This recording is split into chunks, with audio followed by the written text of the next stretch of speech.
السلام علیکم.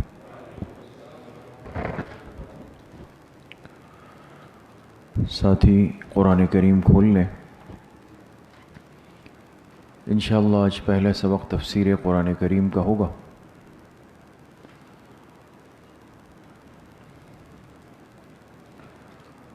سورۃ الضحیٰ شروع ہوئی تھی اور اس کی غالباً 8 آیات کا ترجمہ ہو چکا ہے. 8 آیتوں کا. ایک ساتھی ترجمہ سنا دے 8 آیتوں کا تو آگے پڑھتے. جی پڑھیں ظفر بھائی.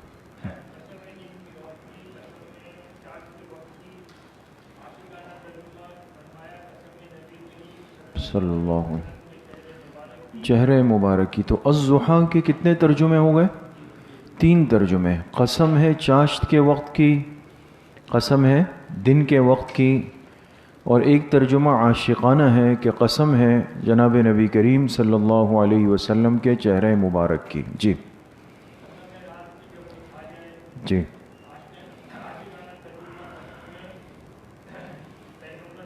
اللہ علیہ وسلم. جب وہ پھیل جائے تو واللیل اذا سجا کے بھی 2 ترجمے ہوں گے. یا تو اس سے مراد رات ہی ہے، یا پھر عاشقانہ ترجمہ کریں تو جناب نبی کریم صلی اللہ علیہ وسلم کی سیاہ زلفیں مراد ہے یہاں پہ. جی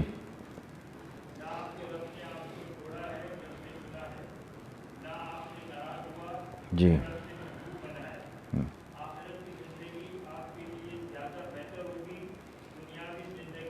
جی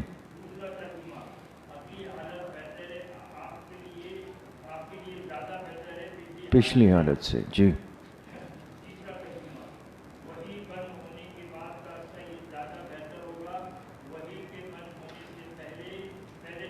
جی جی جی آگے آپ ترجمہ کریں، فائدے کو چھوڑ دیں. الم یجد کا یتیمن فآوا. جی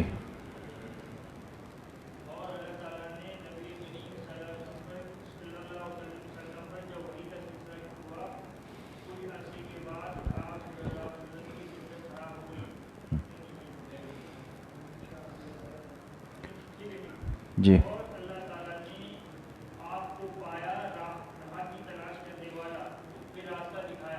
اس سے پیچھے ایک آیت ہے الم یجد کا یتیمن فآوا.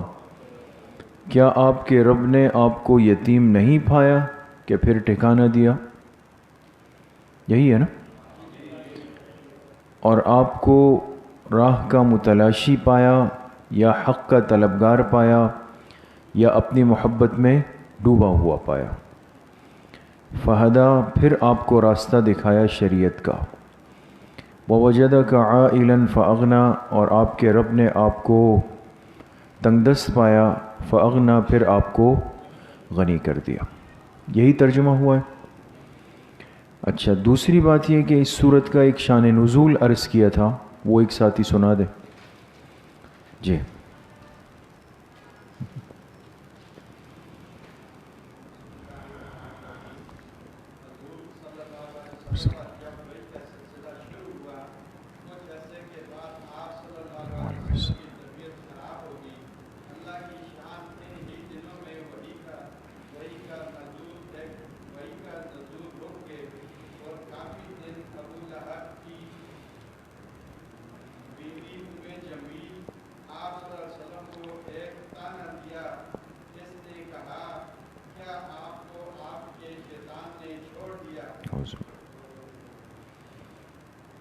تو پھر یہ صورت اتری نا.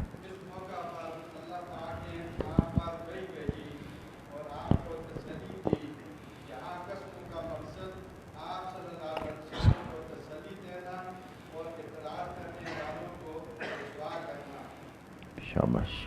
ٹھیک ہے تو 8 آیتیں ہو چکی ہیں.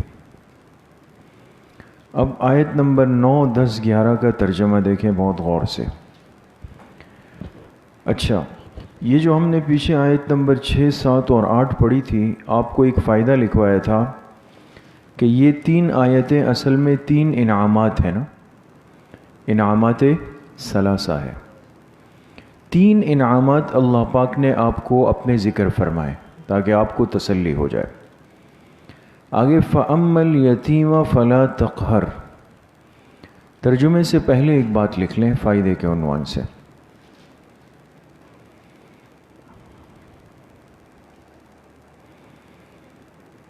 آیت نمبر 9، 10 اور 11،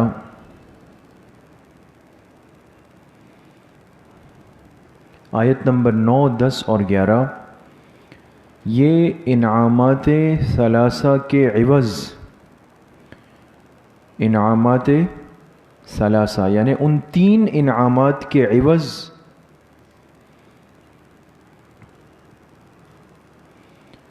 ان 3 انعامات کے عوض 3 احکامات ہے۔ 3 انعامات کے عوض 3 احکامات ہیں۔ سمجھ میں آ گیا؟ اللہ نے پہلے آپ کو اپنے 3 انعام بیان فرمائے اور پھر آپ کو 3 احکامات دے دیے۔ یہ لکھ لیا کہ عوض 3 احکامات ہیں۔ اب بریکٹ میں لکھیں یہ جو بات عرض کر رہا ہوں، اور مقصد ان احکامات کا یہ تھا، اور مقصد ان احکامات کا یہ تھا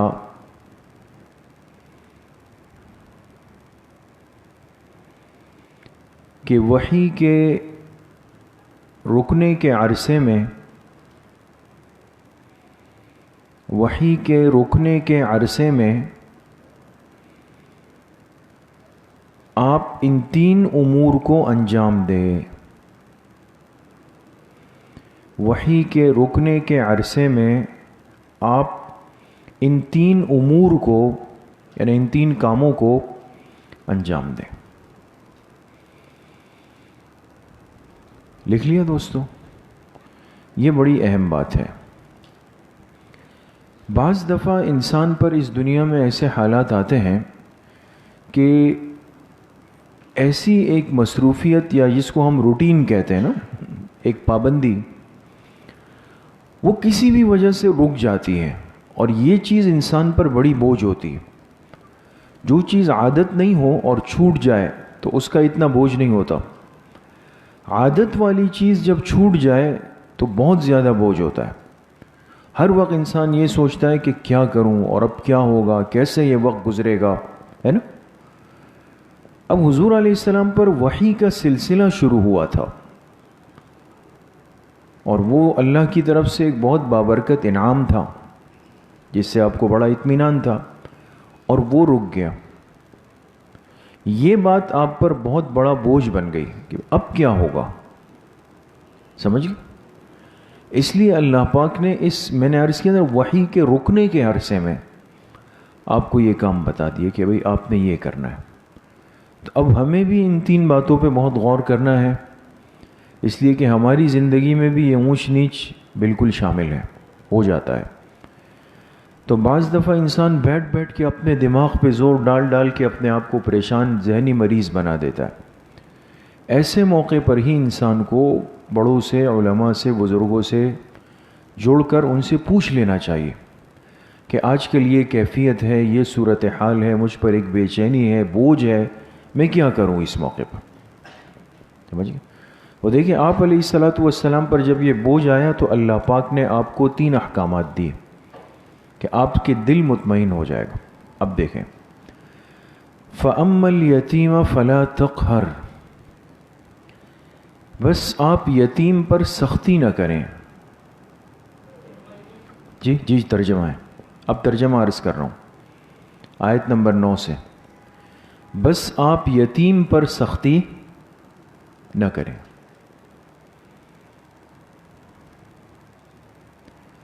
سختی نہ کریں کیا مقصد؟ یعنی ان کا خیال رکھیں، یعنی ان کا خیال رکھیں۔ یہ بات لکھیں بریکٹ میں، اس لیے کہ سختی تو آپ علیہ السلام کے مزاج میں تھی نہیں نا، تو مقصد یہ تھا کہ آپ ان کا خیال رکھیں، یتیموں کا، اور یتیم یاد رکھے کس کو کہا جاتا ہے جی؟ نابالغی میں جس کے والد فوت ہو جائیں، نابالغی میں، ورنہ تو پھر تو ہم سب یتیم ہوں گے. نہیں، یہ مسئلہ یاد رکھیں. یتیم اسی کو کہا جاتا ہے، اس بچے کو کہ جس کے والد یا والدین وہ اس کی نابالغی میں فوت ہو جائے. اسی لیے جو فضائل ہے نا کہ وہ یتیم بچے کے سر پہ ہاتھ رکھنا، اس کا خیال رکھنا، یہ کرنا، اس لیے کہ نابالغی میں اس پہ حادثہ ہو گیا، ورنہ تو پھر سب ہمارے سروں پہ ہاتھ رکھیں گے. نہیں سمجھ میں آئے بات جی؟ جی، پھر ان پر یتیمی کا اطلاق نہیں ہوگا. سلام. یہ بات کس کس کو سمجھ میں آ گئی؟ سمجھ گئے نا؟ یہ بہت اہم بات ہے کہ جو یتیمی کا اطلاق ہے نا، یہ اس عمر تک ہے جب تک بچہ یا بچی بالغ نہ ہوئے ہوں، اور اس وقت والدین دونوں یا ان میں سے کوئی ایک چلا جائے تو یہ بچے کیا کہلائیں گے؟ یتیم کہلائیں گے.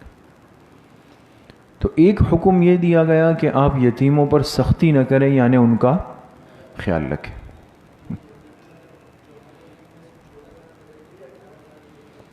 اس میں عمر کی تو قید نہیں لگائی جا سکتی ہے، اس میں مدار بلوغ پر ہے. بلوغ پر یعنی جب احکامات ایک بچے پر لازم ہو جائے، نماز فرض ہو جائے، روزہ فرض ہو جائے. یہ بلوغ 12 سال سے 15 سال کے مابین ہے. عموماً 12 سے 15 سال کے مابین ہے. لیکن فقہا نے یہ مسئلہ لکھا ہے کہ اگر ایک بچے پر بلوغ کے کوئی آثار نہیں ہیں، مثلا عام طور پہ ہمارے ہاں جیسے داڑھی کے بال، مونچھوں کے بال، ایک شعور نظر آنے لگتا ہے نا، وہ کچھ پتہ نہیں ہے، نہ وہ بچہ کچھ کیفیت بیان کر سکتا ہے. بعض ہوتے ہیں بالکل سادہ بولا والے. تو ایسی صورت میں اس بچے پر بلوغ کا حکم کتنے سال میں لگے گا؟ 15 سال میں لگے. سمجھ میں آ گئی؟ 15 سال میں پھر اس پر بلوغ کا حکم لگ جائے گا. تو عام طور پہ 12 سے 15 سال کی حد بتائی گئی ہے. لیکن اس کے ساتھ بھی فقہا نے یہ بات لکھی ہے کہ اس میں بہت زیادہ جو ایک عمل دخل ہے وہ علاقے کا اور موسم کا ہوتا ہے. اس میں فرق ہے. عرب معاشرے کے اندر بلوغ 9 سال میں ہو جاتا ہے. اس لیے جو حضرت عائشہ صدیقہ رضی اللہ عنہا کا نکاح ہے نا، بعض لوگ اس پر بھی معترض ہوتے ہیں کہ بھئی 9 سال کی بچی سے نکاح کیسے ہوا؟ ہم اس معاشرے میں بیٹھ کر اس معاشرے پر رد کر رہے ہیں. زمین آسمان کا فرق ہے. اس معاشرے کی مزاج میں حرارت ہے، گرمائش ہے، اس لیے آپ جائیں نا وہاں گرمی ہوتی ہے، ایک موسم کی گرمی ہے، ایک مزاج کی گرمی ہوتی ہے. یہ ہے عرب کا جو مزاج ہے وہ 100% گرم ہے، اس لیے وہاں بلوغ پہلے. ہمارے عجم کے اندر اعتدال ہے، اعتدال ہے، لہٰذا یہاں 12 سال سے پہلے شاذ و نادر ہے اور 15 سال میں حتمی ہے. اس طرح سمجھ میں آ گیا؟ تو یہ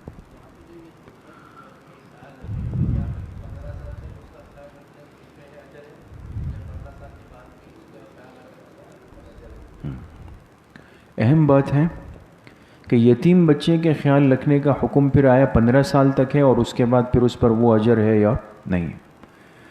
اس پر بہت تفصیل سے لکھا گیا ہے کہ یتیم بچوں کا خیال رکھنا ہے اس ترتیب پر کہ 15 سال کی عمر میں ہم اس کو اتنا شعور بھی دے دیں کہ وہ خود اپنے اچھے برے کی تمیز کر سکے. یہ تربیت اور یہ تعلیم دینا یہ بھی اس کے خیال کے اندر ہی شامل ہوگا. اب اگر 15 سال کی عمر میں وہ بچہ اس سمجھ کو قبول کر لیتا ہے، اپنے اچھے کو، اپنے برے کو، صحیح کو، غلط کو، تعلیم کو، تربیت کو، اس کو لے لیتا ہے، پھر تو 15 سال پر آپ کی ذمہ داری ختم اور وہ فضائل بھی ختم ہو جائیں گے. لیکن 15 سال کے بعد بھی آپ کو محسوس ہوا کہ اس میں اس درجے کا شعور نہیں آیا ہے، ابھی تک یہ اتنا وہ نہیں ہوا سمجھدار، تو پھر امام اعظم ابو حنیفہ رحمۃ اللہ علیہ فرماتے ہیں کہ پھر 18 سال، مزید 3 سال اس کو تربیت دی جائے گی، اصلاح کی جائے گی. یہ جو آج دنیا میں 18 سال کی بات ہوتی ہے نا، یہ ہمارے امام کا قول ہے، امام ابو حنیفہ رحمۃ اللہ علیہ کا، جس سے پوری دنیا استفادہ کر رہی. حالانکہ اور کسی نے امام اعظم ابو حنیفہ رحمۃ اللہ علیہ کے اس قول میں ان کی موافقت نہیں کی. سب 15 سال تک گئے. صرف انہوں نے یہ بات اس زمانے میں کی کہ ایسا ممکن ہے کہ ایک بچہ 15 سال میں جا کے بھی سمجھ اور شعور نہیں لے سکے گا، تو انہوں نے 18 سال کی بات کی. تو پھر 18 سال جو ہے وہ حتمی عمر ہوگی، اس پر اس کے یتیمی کے احکامات ختم ہو جائیں گے. جب احکامات ختم ہوں گے تو پھر فضائل بھی ختم ہو جائیں گے اس کے ساتھ. ٹھیک، سمجھ گئے دوستو؟ تو ایک حکم تو آپ کو یہ دیا گیا کہ آپ یتیم بچوں کے ساتھ کیا کریں؟ جی، ان کا خیال رکھیں. وَأَمَّا السَّائِلَ فَلَا تَنْهَرْ، یہ حکم نمبر 2. اور مانگنے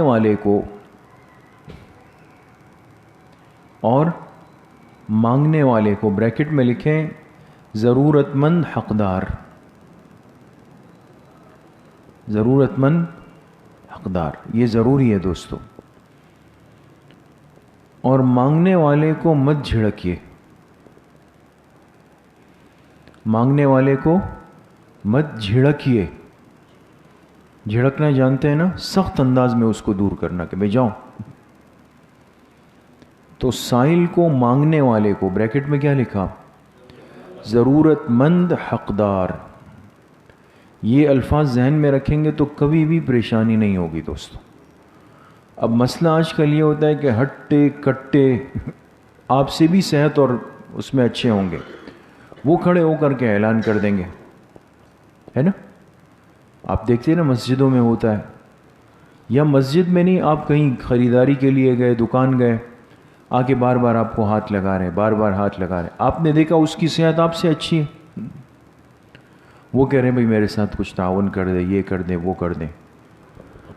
تو اس میں ہمیشہ ایک بات یاد رکھیں کہ شرعی طور پر یہ بات محدثین نے لکھی ہے کہ جو سائل پیشہ آور ہو، پیشہ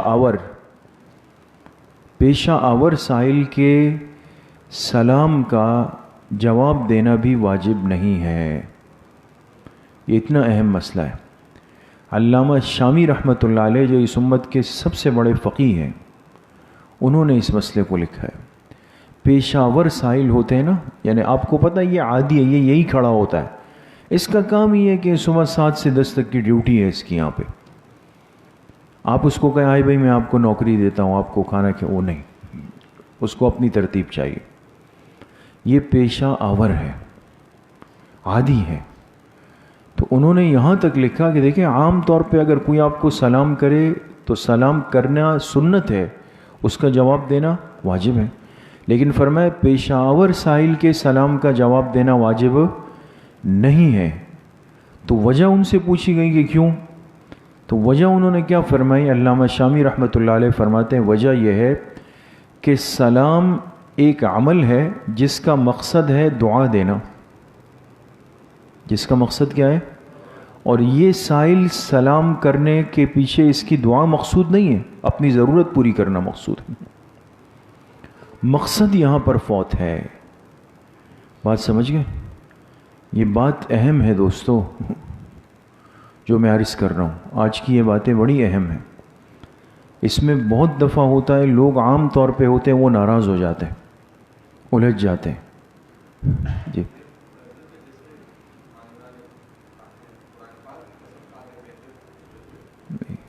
سب ایک سلسلہ ہے بالکل. جی ہاں، ضرورت مند کو کبھی بھی قسم کھانے کی ضرورت ہی نہیں پڑتی. اس میں بھی کوئی آپ مسئول اور ذمہ دار نہیں ہوں گے. تو اس میں بعض دفعہ ساتھی ناراض بھی ہو جاتے ہیں، اور ہم تو خیر بھگت بھی چکے ہیں. جو ساتھی یہاں پر ہمارے بزرگ حضرات جانتے ہیں کہ نماز کے بعد عین دعا کے بیچ میں کھڑے ہو جاتے ہیں کہ بھئی یہ اونچی آواز میں، تو دعا خراب، مسجد کا ماحول خراب. پھر حدیث پاک میں حکم ہے کہ دنیا کے لیے جو کھڑا ہو جائے اس کو مسجد میں دینا جائز نہیں. یہ منع ہے. ہمارے لوگ نہیں سمجھتے اس کو. ہم نے بارہا اس مسئلے کو سمجھایا. ایک صورت اس کی بیان کی کہ ایک آدمی کی دنیا کی ضرورت ہو تو اس کو مسجد کے حدود سے باہر دے سکتے ہیں آپ، اندر نہیں دے سکتے. یہ سب صحن میں کھڑے ہوئے. اعلان مسجد میں کریں گے اور کھڑے ہوں گے مسجد کے صحن میں، لوگ وہاں جا کے ان کو دے رہے ہوتے، جو دنیا کے لیے سوال کر رہا ہے، اپنی ذات کے لیے۔ اگر دین کے لیے ہے تو وہ تو ثابت ہے، جائز ہے، وہ منع نہیں۔ جی ان کو تو وہ تو چونکہ ان کے اندر ایک کمزوری ہے بیچارے، تو وہ تو معذور ہے، لیکن چونکہ نابینا پن ایک عذر ہے، معذوری ہے، تو ایسی صورت میں اس کو تو خیر دینے کی گنجائش ہے اس کی ذات کے اعتبار سے۔ تو ان باتوں کا بھی بہت خیال رکھنا چاہیے۔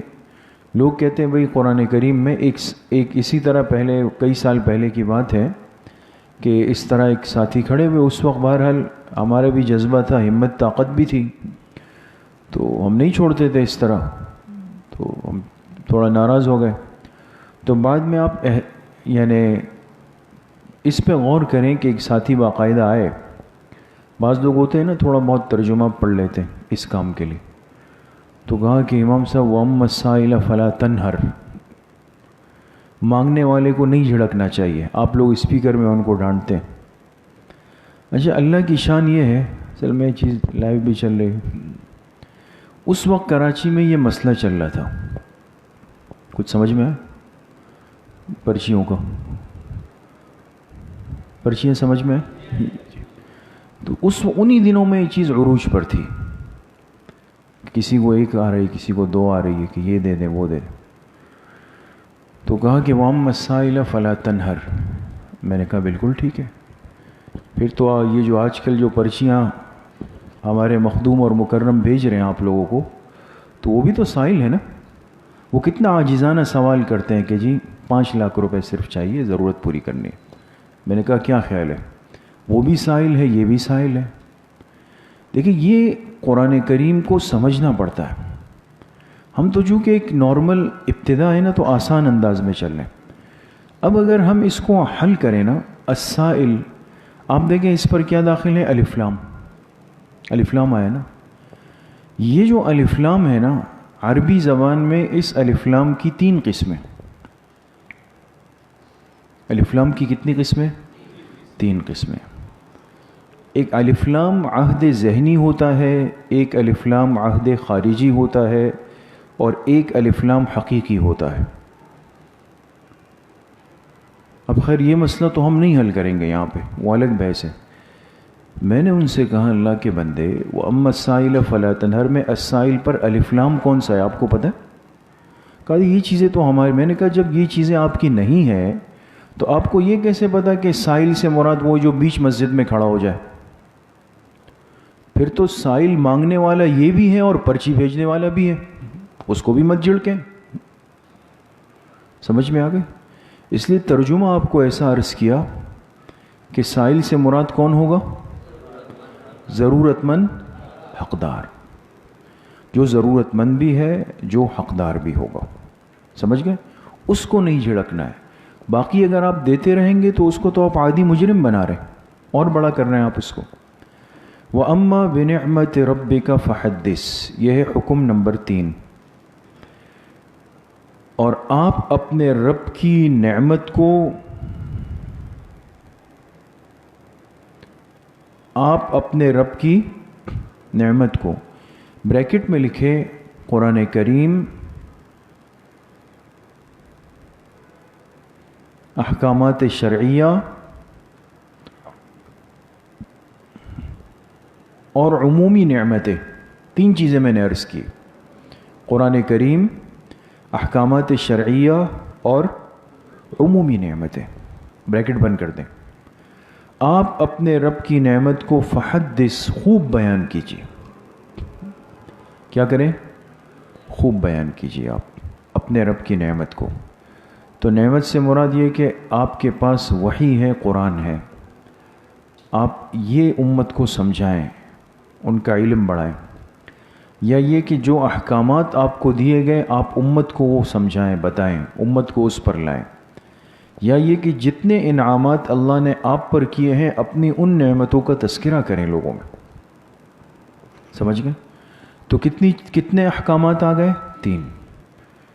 یتیم کے ساتھ سختی نہیں کرنی، سمجھ گئے؟ اور سائل کو جھڑکنا نہیں ہے، اور اللہ پاک کی جو آپ پر نعمتیں ہیں اس کو آپ خوب کیا کریں، بیان کریں۔ دیکھیے مصروفیت کے 3 ذرائع بتائیں۔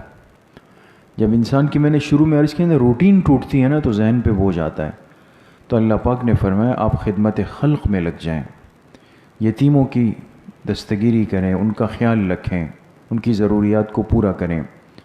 اس کے ساتھ ساتھ آپ کیا کریں، اپنے مزاج میں نرمی پیدا کریں۔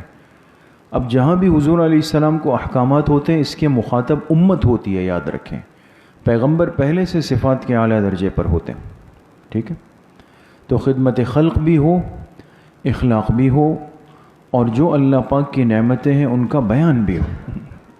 جب انسان ان 3 کاموں میں لگتا ہے تو پھر انسان پر یہ چیزیں بوجھ نہیں بنتی ہیں۔ وآخر دعوانا ان الحمد للہ رب العالمین۔ جی پھر آپ نے لیٹ بتا دیا ہے، اب انتظار کریں جی، پیر کا انتظار فرمائیں۔ السلام علیکم۔